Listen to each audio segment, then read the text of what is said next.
Assalamualaikum warahmatullahi wabarakatuh. Perkenalkan, saya Asmi Mustafor, CGP Angkatan 7 dari Kabupaten Mojokerto.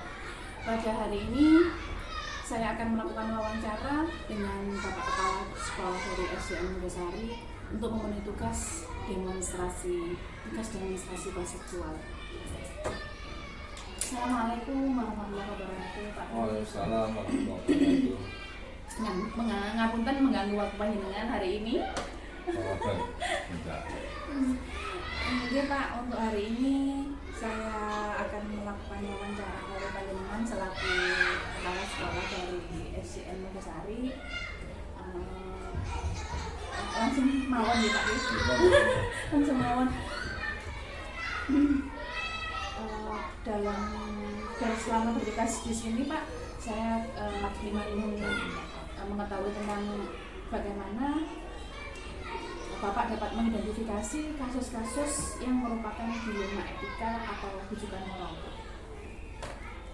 Ini hal yang baru sebenarnya, tapi kita sudah lama. Artinya tidak tahu kalau itu istilahnya, ya kan? Etika, tidak tahu itu dilema etika, apa tadi? Bujukan moral. Sebenarnya kalau kita lihat antara dua itu hampir sama, tapi berbeda. Kalau yang dilema etika itu biasanya ada dua masalah yang keduanya benar sama benarnya. Benar dengan benar ya Pak ya. Sehingga kalau kita memutuskan sesuatu, kalau benar ini benar, maka dua-duanya benar. Tapi ya kita pilih mana yang berdampak positif lebih besar, berdampak negatif lebih sedikit. Selain kalau bujukan moral itu ya kami prinsip kita kan, prinsip kita ada aturannya jelas, contohnya positif, terus saya itu satu ya, konteksnya. Selama ini Pak, bagaimana panjenengan menjalankan pengambilan keputusan tersebut di sekolah ini Pak, terutama untuk kasus-kasus di mana ada dua kepentingan yang sama-sama benar atau sama-sama mengandung nilai kebajikan? Iya, kalau seperti itu biasanya saya lihat satu konteksnya ya, yang kedua itu yang terlibat siapa saja, kemudian yang berikutnya adalah data tentang yang terlibat di situ. Data itu penting sekali. Kemudian Pak, langkah-langkah atau prosedur seperti apa yang biasa Bapak lakukan selama ini Pak? Ya itu tadi, namanya tadi itu satu, saya mengidentifikasi siapa saja yang terlibat. Yang kedua, dari yang terlibat itu data-data pribadi dan seterusnya itu apa yang saya dapatkan. Baru setelah itu saya bisa melakukan action gitu. Di situ nanti keputusannya ya mungkin ada keputusan A, B, C, kita pilih yang terbaik. Kira-kira Pak, contohnya seperti apa Pak? Contoh permasalahannya Pak, kalau boleh pernah panjenengan alami apa? Contoh misalkan ini anak yang nyontek itu ya, itu kan sebenarnya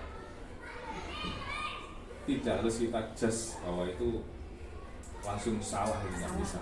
Tetap menurut anak nyontek, anak apa ini itu pasti punya alasan.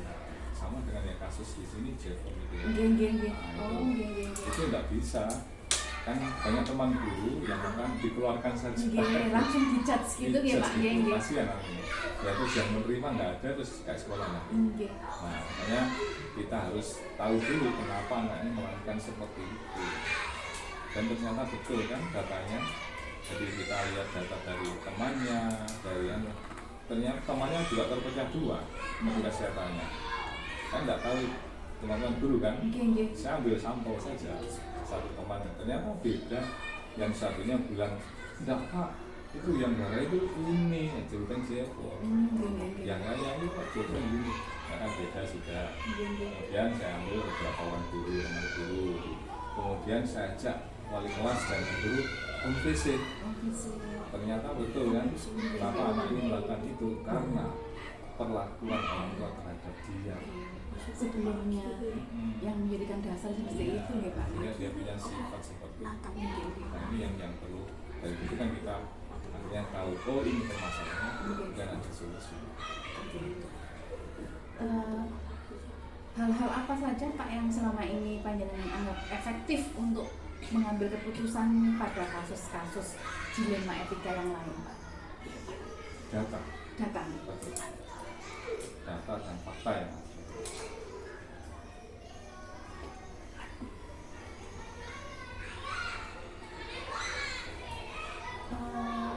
Terus Pak, apakah Bapak memiliki sebuah tata cara atau jadwal tertentu dalam sebuah penyelesaian kasus dilema etika?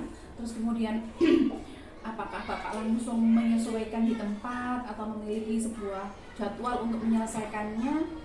Bentuk atau prosedur yang seperti apa Pak? Itu juga lihat konteksnya ya. Kalau yang langsung itu contoh ya sama dengan kasus ini, Jepon ini juga gitu. Ketika dia marah dengan seseorang, nampaknya dia harus menyelesaikan saat itu juga. Jadi siapapun yang dari dia itu dieksekusi di tempat. Diukur terus. Jadi ketika itu saya kewalahan sampai saya pegang, dia memberot.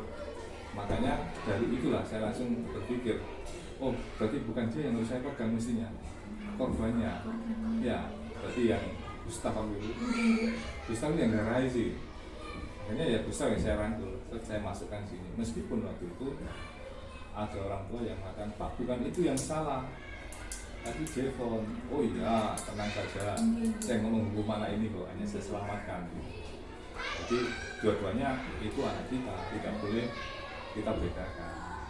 Tapi permasalahannya kan sendiri-sendiri dua anak itu harus kita selesaikan. Itu satu. Yang kedua tentang bapak ibu guru misalkan saja. Ada yang memerlukan tempo yang agak lama, menengah atau cepat. Contohnya misalkan saya kemarin ada kasus Jangan sudah di sini belum ya kasus status gitu, status seorang guru di sini yang tidak tahu saya pun tidak baca gitu. Yang baca malah teman-teman saya diberitahu. Ini kan ya wes gitu. Akhirnya ya kepada bapak guru tersebut langsung saya ajak keluar. Saya selesaikan secara kosong. Kalau di rapat masih tersinggung. Kosong saya ajak kemana itu kebetulan saya waktu itu mau ke sewa tempat untuk workshop. Jadi saya ajak dengan alasan itu. Jadi bukan alasan kasus itu. Itu yang jadi lebih enak. Akhirnya beliaunya mengungkapkan sejujurnya. Jadi, oh ya, aku itu lah yang berarti itu ya Pak ya, melihat kasus dilema etikanya seperti apa. Jadi kalau seperti ini nanti penyelesaiannya bisa di tempat langsung ataupun seperti berarti mengalihkannya juga nih Pak ya berarti kan kita butuh harmonisasi di dalam tidak harus saklek langsung ininya dilakukan sekarang ya Pak. Selanjutnya Pak, adakah seseorang atau faktor-faktor yang selama ini mempermudah atau membantu panjenengan dalam mengambil keputusan di dalam kasus dilema etika yang terjadi di sekolah? Ya ada sih, kan gini ya, kalau kita memutuskan sesuatu ngambil keputusan kadang itu kita mensewa, seperti kasus Jepon ini kan ada beberapa teman yang harus diikat saja langsung. Tapi kan kita harus mengembalikan, andaikan kita ada di posisi dia bagaimana, kan gitu, selalu begitu. Kalau ngambil keputusan atau ada masalah, kalau kita ada di posisi dia bagaimana, itu harus kita pikir juga. Dikembalikan dulu ke kita nih Pak, berarti. Kalau saya melakukan ini, apa yang terjadi nanti? Diibaratkan kita sendiri yang mengalami kasus itu. Seperti teman guru tadi kan, andaikan saya seperti itu, mungkin juga emosi seperti itu. Saya selesaikan juga. Kalau pribadi, ada masalah pribadi, ya biar tahu langsung clear gitu. Karena satu, dalam lingkungan kerja harus ada harmonisasi. Tidak ada yang saling curiga dan sebagainya. biar sama-sama enak. Iya. Soalnya tempat kerja harus kondusif nih Pak nih istilahnya gitu. Kalau saya senangnya itu caranya lewat agama bisa, lewat sosial, atau kalau hal yang seperti bujukan moral, saya senang seperti Pak Mahfud MD. Yang seperti apa itu Pak? Ya, cek selesai. Karena kalau yang bujukan moral itu antara benar dan salah nih Pak. Iya, betul. Kalau yang dilema etika kan benar dengan Betul. benar. Jadi kita lebih perlu untuk di flashback lagi, Betul. dikembalikan lagi ke kita Lebih seandainya. manusiawi. Kalau yang bujukan moral tadi memang kita sudah harus punya prinsip sendiri nggak? Iya. Jadi intinya kalau etika itu kan satu, kita lihat dulu dampaknya nanti bagaimana. Kalau dampaknya kita keputusan A misalkan dampaknya lebih besar, negatifnya ya tidak kita pakai. Bahkan kadang-kadang kan di antara A yang kita siapkan itu ada muncul ketika itu solusi lain. Nah itu ya kita apa-apa kita. Tapi kita harus punya solusi lanjutan dulu. Tidak bisa suatu masalah diselesaikan saat itu selesai, jarang. Mungkin ada masalah lanjutan. Nah ini yang kita harus siap-siap untuk menyelesaikan prioritas. Karena kan di suatu lembaga panjenengan yang memang yang membuat keputusan kan Iya. itu. Tapi dilihat dulu kasusnya ini termasuk dilema etika apa bujukan moral ngoten Pak. Selanjutnya Pak, dari semua hal yang telah panjenengan sampaikan tadi, pembelajaran apa yang dapat kita sama-sama petik ya Pak ya, dari pengalaman panjenengan, terus kemudian dari kita bisa kita nanti bisa buat bekal Pak untuk kedepannya kan Pak? Ya gini, kita berprinsip pada tidak mungkin tidak ada masalah. Di setiap apapun langkah kita di dunia ini pasti ada masalah. Tapi ingat bahwa masalah itu pasti terselesaikan. Karena dunia tidak ada yang kekal, termasuk masalah itu. Itu saja. Dan untuk prinsip untuk penyelesaian pun tidak bisa mengatakan keputusan A paling baik tidak. Karena tadi tidak kekal, pasti ada keputusan lain yang lebih baik. Tergantung pada konteksnya. Jadi jangan takut ada masalah, pasti selesai itu pasti. Karena akan kekal di dunia itu.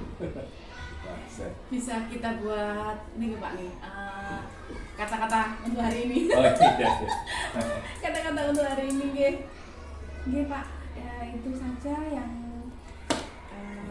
kita bisa sharingkan untuk hari ini Pak. Terima kasih atas waktunya. Sama-sama. Ngapunten mengganggu waktu panjenengan nggih. Terima kasih Pak Farid. Sama-sama. Assalamualaikum warahmatullahi wabarakatuh. Waalaikumsalam warahmatullahi wabarakatuh.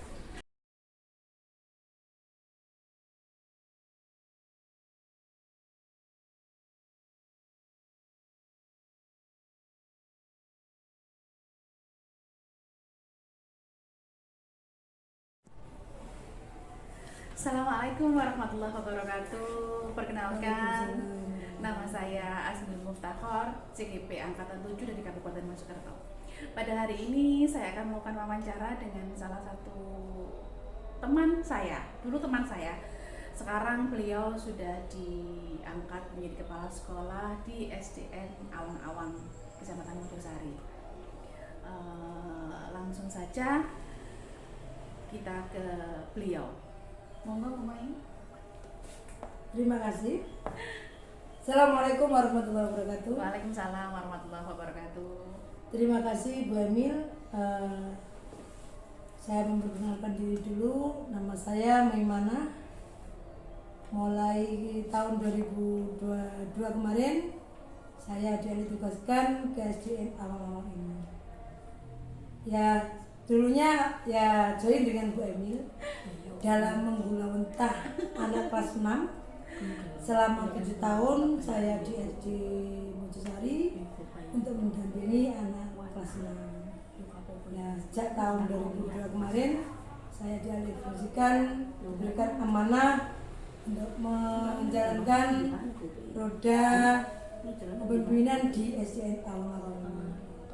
Doanya Bu Emil ya untuk kedepannya di SDN Awang-Awang sukses, terus maju dan dapat menjalankan amanah ini dengan baik.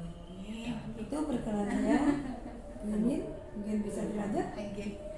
Untuk tugas demonstrasi kontekstual ini saya akan mewawancarai pemain sebagai kepala sekolah dari SDN Awang-Awang. Langsung saja pemain, Monggo. Pemain, untuk selama ini bagaimana menurut panjenengan dalam mengidentifikasi kasus-kasus yang merupakan dari dilema etika atau rujukan moral pemain di SD panjenengan? Kasus dilema etika ya. Ingat saya itu.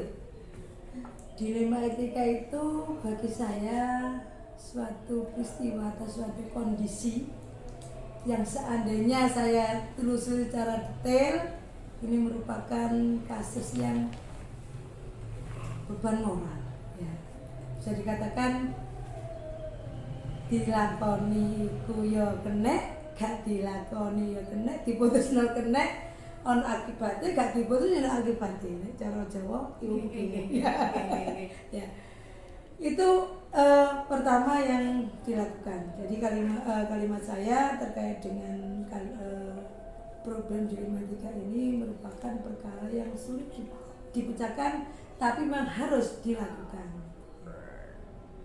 Harus dipecahkan, harus dilakukan, tapi gak enak loh. Gitu Pak. Dalam kehidupan kemarin Humai, dalam mulai panjenengan bertugas di sini, kira-kira ada Humai untuk yang ini permasalahan ini Humai, kira-kira kemarin itu Humai? Ya ada sih.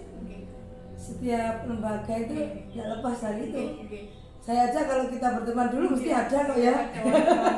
Sama di lembaga juga ada ya. Cuma tetap harus kita jalan. Apapun yang ada di lembaga itu, permasalahan apapun dia tetap harus kita ambil solusinya, kita pecahkan bersama-sama. Selama ini Bu Mai, bagaimana panjenengan menjalankan pengambilan keputusan di sekolah, terutama untuk kasus-kasus di mana ada dua kepentingan yang sama-sama benar atau sama-sama mempunyai nilai kebajikan? Iya. Pertama, ya harus dipertimbangkan dulu. Sebelum memutuskan ada pertimbangan khusus dengan beberapa rekan kerja yang harus itu ya. Kemudian nanti yang mana nanti arahnya tetap merujuk kepada siswa. Ya. Berpihak pada siswa, iya, tetap kepada siswa. Ya kalau memang masanya terkait dengan siswa yang merujuk pada siswa. Kalau nanti arahnya kepada teman jabat ya, bagaimana kita bisa membela atau memutuskan sekiranya tidak memberatkan atau menyakiti dari kedua belah pihak. Tidak ada yang dirugikan lah, semuanya sama-sama enak gitu ya. Soalnya ini permasalahannya benar dengan benar. Iya, sama-sama enak. Kadang-kadang jadi ini gue enak, tapi dia merasa nggak enak. Iya, iya kan? Beda orang, ya, beda orang masalahnya. Tanggapannya beda ya, pemahamannya juga beda. Makanya ada pertimbangan. Terus kemudian memang langkah-langkah atau prosedur seperti apa memang yang biasa panjenengan lakukan, misalkan menemui kasus seperti itu, langkah-langkahnya? Ya, kalau saya tanya langkah-langkah sepertinya ingat orang mau melakukan penelitian. Kalau melakukan penelitian seperti itu. Tapi sama sih sebenarnya. Kalau kita dalam suatu masalah, yang pertama ya kita mengumpulkan data dulu, penting ya data. Kalau itu mau tukaran, apa pertolongan dia tukaran, nah data kan ya dari beberapa sumber, mungkin dari siswa, dari teman jawab, dari guru yang harus itu bisa ada gurunya, ya. Kemudian dari orang tua kita gali. Kemudian setelah dicari data-data itu kita ambil, dianalisis dulu. Apa ini dan sebagainya. Apa sih? Iya. Kamu tuh kan apa kok hari ini apa sih masalahnya kan begitu ya. Ya kemudian terakhir baru kita ambil suatu keputusan yang mana keputusan itu tidak memberatkan, tidak apa ya, intinya itu kalau ya kader kita sama-sama adil ya lah, sama-sama semuanya, adil. ya. Tidak memberatkan satu belah Kadang-kadang pihak. terus diputusnya kok ada yang segera Iya. jadi kalau masih salah loh gitu sih tidak diinginkan itu ya itu dilematika Iya. jadi kamu Untuk meminimalkan lah Ya. itunya, nggih. menetralkan ya Menetralkan. apa ya bahasanya suatu perkara itu dinetralkan wis gak kono gak ini ayo bareng-bareng diatasi seperti itu. Terus kemudian Mumai, hal-hal apa saja yang selama ini panjenengan anggap efektif dalam pengambilan keputusan pada kasus-kasus dilema etika tadi, Mumai? Di dilema etika ini salah satu unsurnya adalah kemanusiaan dan aturan. Ya, dua ini kalau saya loh ya. Oke. Ya mikir kemanusiaan, Oke. ya mikir aturan nih. Jadi dua-duanya sama-sama jalan. Ya. Kalau kita mikirkan kemanusiaan sama mau dewe, lan ada aturan. Semua punya aturan. Oke, Ya. betul. Kalau kita punya aturan tapi nggak mikir kemanusiaan, kaku. Oke. Jadi dua unsur, nah bagi saya loh ya, Oke. ada unsur kemanusiaan, ada unsur Aturan tadi tadi, aturan. oke. Jadi ya wis gak tahu kita juga sama-sama manusia, mungkin ada salah dan sebagainya. Jadi kalau saya ada aturan, ada kemanusiaan ini diusahakan sama-sama. Tapi ya soro, Berjalan iya, beriringan, Mumai. iya, tapi ya agak berat lah memang. Iya.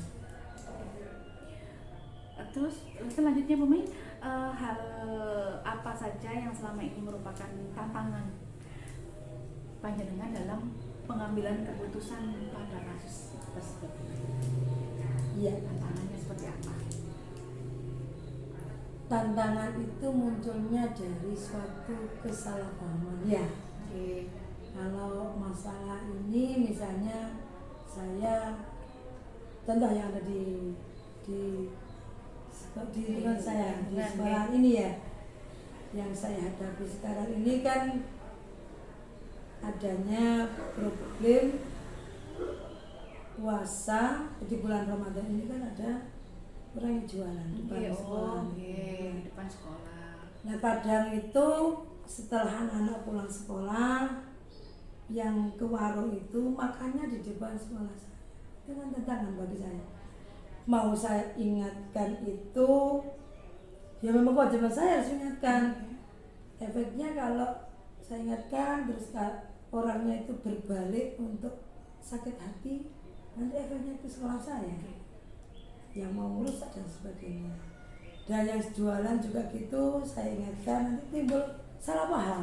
Nah itu yang jadi tantangan dalam sekolah saya. Akhirnya saya jalani, saya ingatkan dengan pelan, saya ajak ngomong, Mas, misalnya sampai setelah anak-anak pulang sekolah, kalau makan di sebelah sana gimana Mas? Di sekolah yang agak timur ya. Jadi kalau ada tamu di sini juga nggak sungkan ya. Sudah kalau lorek menghadapi sekolahan ya, saatnya orang berbuka puasa. Kita harus menghormati juga dengan orang berbuka puasa. Itu kan juga termasuk iya. Saya mau saya ingetin, aja balik kono. Karo. Nah, mesti dia kan berontak. Oke, langsung. Iya. Berusaha apa mesti gitu. Ya, tapi kalau kita ada jak ngomong, misalnya di kono apa Mas? Gini ngomong ya. Sudah saya jalani itu. Alhamdulillah. Cuma ya kan nanti kalau saya sudah tidak ada ya full lagi. Ya full lagi.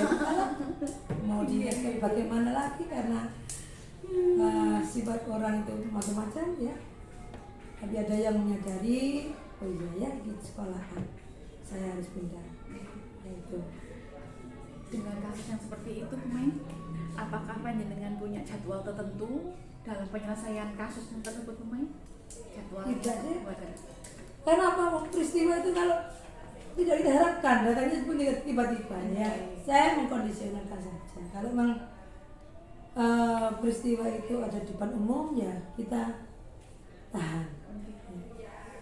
Tahan sekiranya kalau terkait dengan Bapak Ibu guru ya ditahan dulu, nanti ada waktu untuk kita sampaikan permasalahan yang ada. Kalau memang sifatnya itu umum ya, Oke. kita sampaikan di Umum juga. umum agar semuanya tahu. Tapi kalau sifatnya pribadi ya tidak. Ya kita tahan secara pribadi. Berarti ningali Kondisi, ya. kondisinya Ya. Rumah ini. Kasusnya bagaimana? Ada yang harus segera diselesaikan, Ya. ada yang diitukan dulu, disosialisasikan dulu ke teman-teman. atau Iya, rumah ini. seperti itu. Oke. Nah kalau seperti anak-anak yang kemarin saat puasa dia itu beli mainan. Oke. Ya. Mainannya yang tidak semestinya dipakai di sekolah. Ya, mereka secara spontan ya Oke. anak ini dan sebagainya. Oke. Tapi kami di SDN ini tim, ya.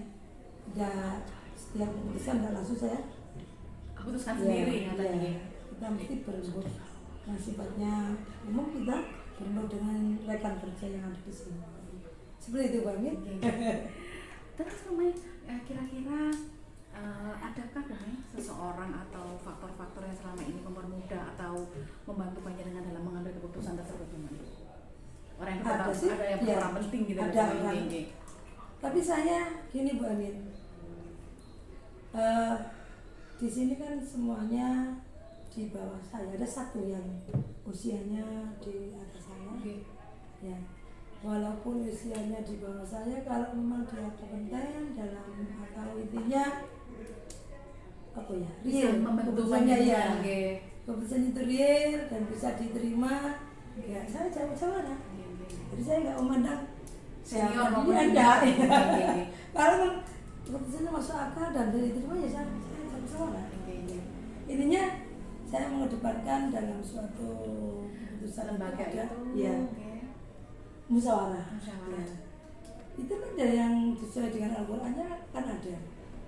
Kalau dasar itu surat Al-As'ar ya. Wa amruhum syura bainahum. Musyawarah dalam mengambil keputusan itu memang penting. Itu bagi saya. Ya. Terakhir Mai, dari semua hal yang telah panjenengan sampaikan tadi, pembelajaran apa Rumah yang kira-kira nanti bisa bermanfaat bagi kita dalam penyelesaian suatu masalah atau ada tema etika di sekolah atau lain. Kalau kita dihadapkan dengan suatu masalah, awalnya saya itu blas-blas, orangnya kan blas-blas, itu ternyata efeknya jelek, ya kan. Blas-blas itu kan berarti orangnya udah terpancing dengan emosional, ya. Itu yang saya ambil hikmah. Oh ya ternyata kalau saya tanpa berpikir panjang, kalau memutuskan masalah mesti beresiko. Resikonya Ya. lebih banyak Rumah ini. Makanya dengan peristiwa itu saya lakukan setiap ada masalah, sedikit banyak saya lakukan. Ketika ada masalah saya adakan musyawarah Musyawarah. yang intinya bisa mengambil kata mufakat. Oke. Tadi loh Pak Wi, Oke. sesuai dengan di Al-Qur'annya memang ajarannya itu kayaknya. Sumbernya sudah Sudah ada. terpercaya istilahnya dan Rumah ini. Akurat. Akurat dan terpercaya gitu. Alhamdulillah Rumah, terima kasih atas waktunya. Banyak sekali pelajaran yang dapat saya ambil dari panjenengan juga untuk kedepannya. Apabila saya mengalami dilema seperti itu, dilema etika ataupun bujukan moral nanti yang ada di sekolah saya nanti, saya sudah punya bekal Rumah untuk mengambil keputusannya gitu. Terima Saya kasih. yakin Bu Amil bisa ya. Terima kasih Bu Mai. Iya, sama-sama. Saya mohon Waktunya. maaf, ya. Oke, alhamdulillah banyak sekali ilmu yang saya dapat hari ini. Demikian wawancara saya dengan Bu Maimana selaku Kepala Sekolah dari SDN Awang-Awang Kecamatan Mojosari. Ada kurang lebihnya saya mohon maaf yang sebesar-besarnya. Saya akhiri. Assalamualaikum warahmatullahi wabarakatuh. Waalaikumsalam warahmatullahi wabarakatuh.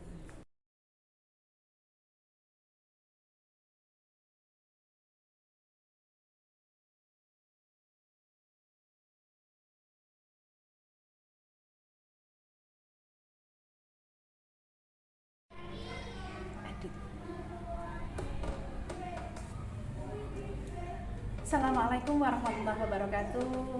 Alhamdulillah untuk kesempatan hari ini untuk memenuhi tugas demonstrasi kontekstual saya Asmil Muftakhor, CGP Angkatan 7 dari Kabupaten Mojokerto, akan mewawancarai teman saya sejawat di sekolah, Bapak Ain Muhaim. Beliau berdinas di SDN Kemaringgit 1. Nah, Pak Ain memperkenalkan diri dulu. Assalamualaikum warahmatullahi wabarakatuh. Waalaikumsalam warahmatullahi wabarakatuh. Perkenalkan terlebih dahulu, nama saya Muhammad Ainul Wahim. Saya adalah guru PAI di SDN Kemaringgit 1.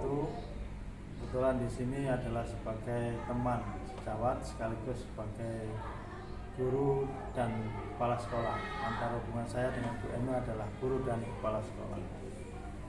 Terima kasih Pak Ain atas waktu yang diberikan untuk hari ini. Langsung mawon Pak Ain ya. Selama ini bagaimana menurut Pak Ain untuk mengidentifikasi kasus-kasus yang merupakan dilema etika atau rujukan moral Pak Ain? Untuk mengidentifikasi kasus-kasus dilema etika atau rujukan moral itu terlebih dahulu saya perlu untuk melihat keadaan ini ketika pembelajaran Bu ya, terutama ketika pembelajaran. Jadi di situ saya perlu mengetahui kasus-kasus mana yang terkategori dalam dilema etika dan mana yang termasuk rujukan moral.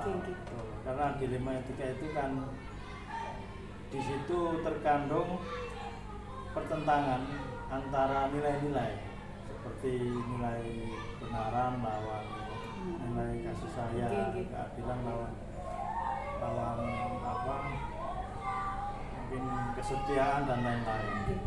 Kalau rujukan moral itu jelas tidak ada pertentangan sepertinya itu. Maksudnya pertentangan nilai. Jadi hanya pertentangan antara nilai benar dan salah. Yang susah ini yang membedakan dilema etika, karena di situ harus mempertentangkan nilai-nilai yang sama-sama bajikan, ya bajikan atau benar. Terus itu Pak Ain, bagaimana Panjenengan menjalankan pengambilan keputusan ini, terutama untuk kasus-kasus di mana ada dua kepentingan yang sama-sama benar atau sama-sama mengandung nilai kebajikan. Nah, untuk sampai ke keputusan, jadi ada tahapan dulu sebelum kita mengambil keputusan. Pertama kali kita perlu melihat persoalannya dulu. Jadi persoalan pertama itu kita lihat di situ ada pertentangan apa. Maksudnya gini, sebagai contoh misalkan kita memerintahkan anak untuk sholat berjamaah, sholat zuhur berjamaah. Ini adalah suatu kebenaran, nilai benar ya, nilai kebenaran. Berbicara masalah kebenaran, benar untuk memerintahkan anak untuk melaksanakan sholat berjamaah, sholat zuhur berjamaah. Tetapi di sisi lain kadang kita itu terbentur dengan keadaan. Sebagai contoh misalkan ada siswa kita yang masih kecil yang mungkin masih belum bisa melaksanakan kegiatan sholat zuhur berjamaah itu karena keterbatasan mungkin waktu ketika kita ajak sholat berjamaah mereka sudah tidak kuat lagi untuk mengikutinya karena masih kecil. Mereka butuh makan, pulang istirahat. Sebenarnya di sini kita perlu memilah mana yang memutuskan kebijakan antara kita harus menyuruh anak-anak sholat berjamaah atau kita mengedepankan nilai kebijakan yang lain seperti kasihan, kasih sayang. Jadi sebelum sampai ke keputusan itu kita lihat dulu nilai apa, itu tadi nilai kebenaran sama kasih sayang ya. Yang kedua kita lihat siapa yang terlibat dalam persoalan ini. Kalau gambaran tadi itu berarti antara guru dengan anak kecil yang masih sebenarnya kalau dari sisi agama itu sebenarnya diajarkan bukan diwajibkan. Itu dilihat juga siapa orangnya yang terlibat di sini. Kemudian setelah itu kita juga perlu menimbang-nimbang dari sisi hukumnya. Kita tinjau dulu hukumnya. Ya apa sebenarnya hukumnya? Apakah memang wajib atau dianjurkan atau mungkin apakah harus setiap hari dan lain-lain, itu perlu kita pertimbangkan. Jadi banyak pertimbangan Ya, termasuk nanti kita sebelum mengambil keputusan kita perlu mencari solusi lain, alternatif lain. Kalau memang setiap hari kita tidak bisa mengajak anak-anak untuk sholat zuhur berjamaah, mungkin suatu waktu kita perlu mengajak mereka. Jadi tidak setiap hari. Ini perlu menjadi pertimbangan sehingga kita mengambil keputusan kita tetap mengedepankan kebenaran untuk mengajak mereka sholat berjamaah, tapi di sisi lain kita juga mempertimbangkan nilai kasih sayang. Jadi dua-duanya jalan. Harus jalan. Dua-duanya jalan.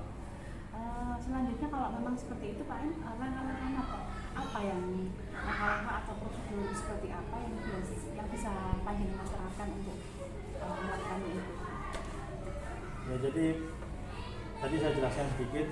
Jadi pertama saya perlu melihat kasusnya dulu, persoalannya dulu, kemudian saya perlu menimbang-nimbang juga nilai-nilai yang bertentangan apa saja, kemudian kondisi fakta-fakta yang ada, misalkan tentang bagaimana kondisi anak didik saya, yang terutama yang kecil itu tadi itu, yang belum cukup umur itu, dan juga melihat mungkin situasi di sekolah atau mungkin kalau dilaksanakan di musola di masjid, kita lihat juga situasinya bagaimana.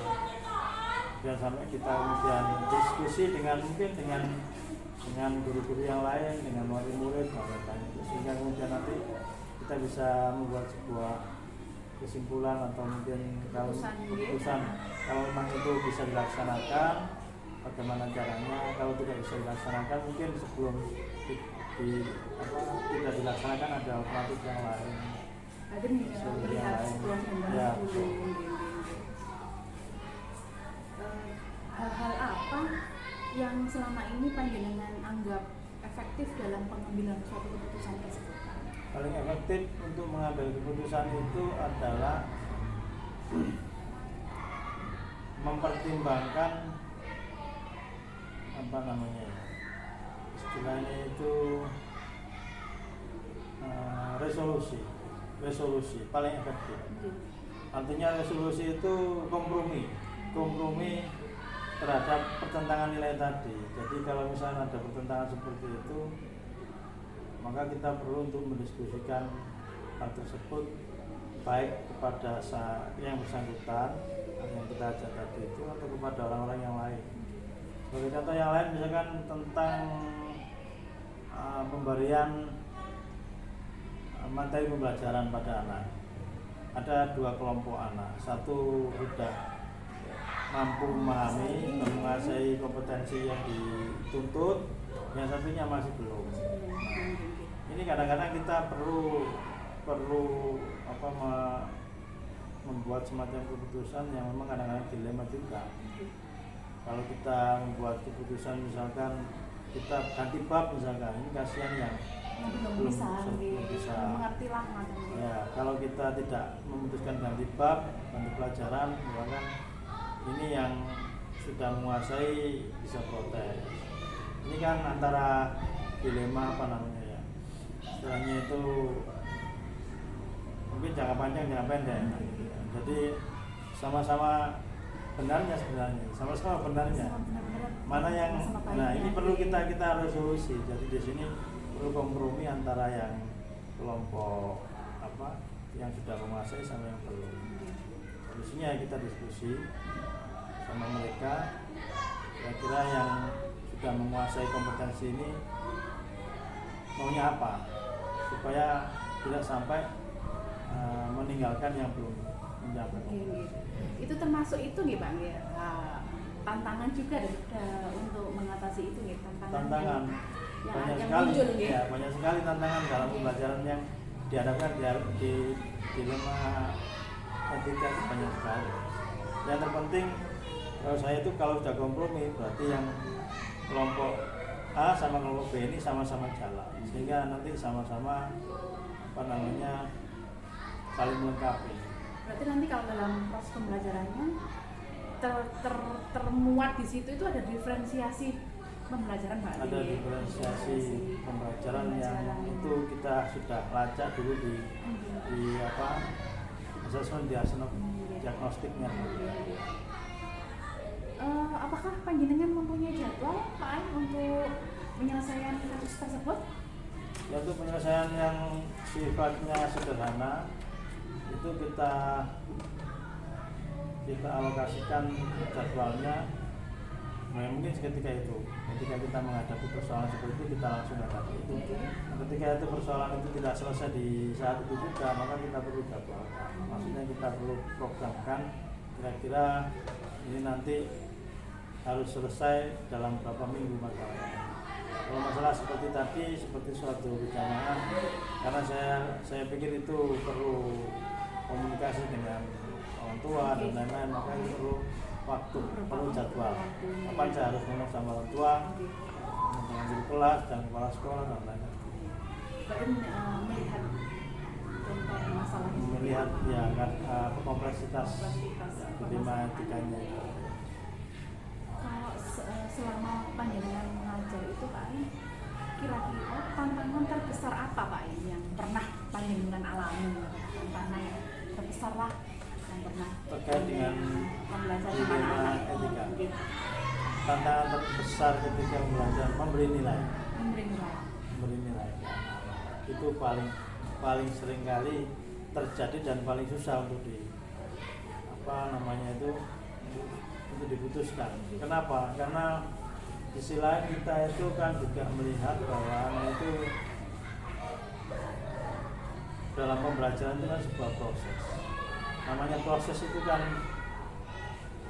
kita tidak boleh menghentikan di tengah jalan atau menjudge bahwa kamu tidak bisa hanya berdasarkan dengan skor nilai. Nah, kalau contoh misalnya kita kasih ulangan tes tertulis, tes formatif, semua mengerjakan, ternyata ada 2-3 anak yang nilainya sangat rendah sekali. Dan kita jadikan semacam keputusan final bahwa kamu tidak naik kelas karena nilaimu jauh di bawah KM misalkan. Di sini dilemanya yang pertama memang kita mengacu pada prinsip pemberian nilai, prinsip persekoran KKM atau di dalam KTSP kan KKM yang kita sepakati bersama, misalkan KKM bersama 75, skor 75. Tapi anak-anak ini hanya mencapai 20-30. Nah, di sini kita disulikan dengan ini. Ketika menghadapi seperti itu, apakah anak-anak yang nilainya 20, 30 ini kita sakot dengan nilai kita luluskan. Ini kan di sisi lain kalau dilihat dari nilai kebenarannya memang tidak lulus, tidak naik kelas. Tapi kalau dilihat dari sisi kasih sayang tadi, ya itu kayaknya tak kasihan, tak tega sama anaknya. Jadi sehingga dalam hal seperti ini seringkali kita itu perlu memetakan kembali masalah ini dari awal, misalkan pertentangan antara nilai apa, kemudian siapa yang terlibat di situ, ada anak, ada orang tua, ada kelas, ada guru kan gitu. Kemudian kemudian kira-kira yang perlu kita selesaikan apanya, kemudian mungkin kesulitannya di mana. Ini yang tersimpul semacam kompromi lagi, resolusi nilai lagi. Artinya nilai kebenaran tetap dijalankan, di mana anak ini supaya bisa sampai nilai KKM, tapi di sisi lain anak-anak ini juga melewati tidak sampai kita itu memberikan nilai hanya kasihan saja. Melihat kemampuannya ya. Anak itu.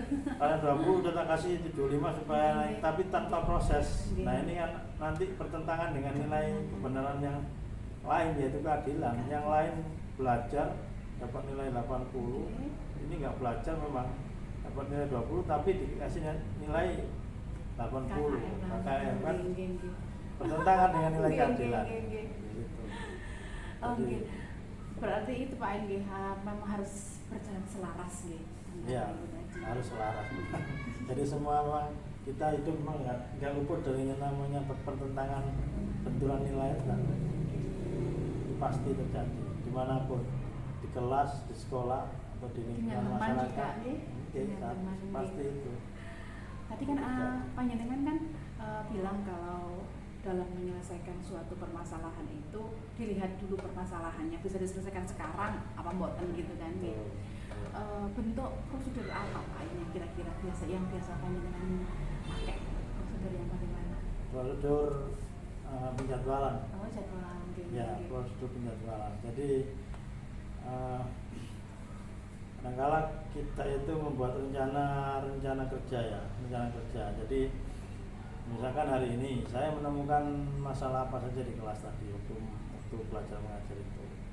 Jadi kita buat prioritas, ini masalah yang ringan, sedang, kemudian yang agak berat. Ini, kalau berat ini biasanya melibatkan banyak pihak ya, termasuk masyarakat dan lain-lain. Seperti contoh misalkan melaksanakan pesantren Ramadan menginap itu di tingkat sekolah dasar itu kan, kalau dari sisi peraturannya itu kan ada program pesantren Ramadan itu menginap kan. Tapi di sisi lain kita itu ada yang guru-guru kita yang tidak siap karena anaknya kecil, dapat di rumah dan lain-lain. Terus di sisi lain juga ada wali murid yang mungkin belum tega, sepaham lah dengan atau mungkin tidak tega melihat anaknya tidak tidur di rumah. Ini kan perlu dijadwal Bu. Jadi kita jadwalkan, kita masukkan dalam prioritas rencana kerja. Mulai selesaikan kapan perlu. Dalam penyelesaian permasalahan tadi Pak In, adakah seseorang atau faktor-faktor yang bisa mempermudah panjenengan dalam pengambilan keputusan itu? Ya tentu banyak sekali. Nah, di samping saya sebagai makhluk pribadi individu juga makhluk sosial. Tentu kan ketika kita bersinggungan dengan orang pasti prinsip-prinsip hidup bersosial itu akan harus dijalankan. Jadi ketika kita bersosial dengan orang lain, tentu kita akan saling terkait, berinteraksi, saling mendukung, saling bekerjasama. Sebenarnya begitu, kalau ada saya masalah ya insya Allah ya teman-teman juga akan membantu. Yang paling berkepentingan dalam menyelesaikan masalah dilema etika itu ya teman-teman Jawa, mungkin juga atasan, kepala sekolah, atau mungkin juga wali murid. Jadi tidak bisa menyelesaikan ini. Ya. Terus dari semua hal tadi Pak In yang kita bicarakan tadi Pak In, pembelajaran apa yang bisa panjenengan petik dari dilema etika dan rujukan moral tadi? Rujukan moral itu kalau saya melihat itu memang bisa dikatakan jelas ya.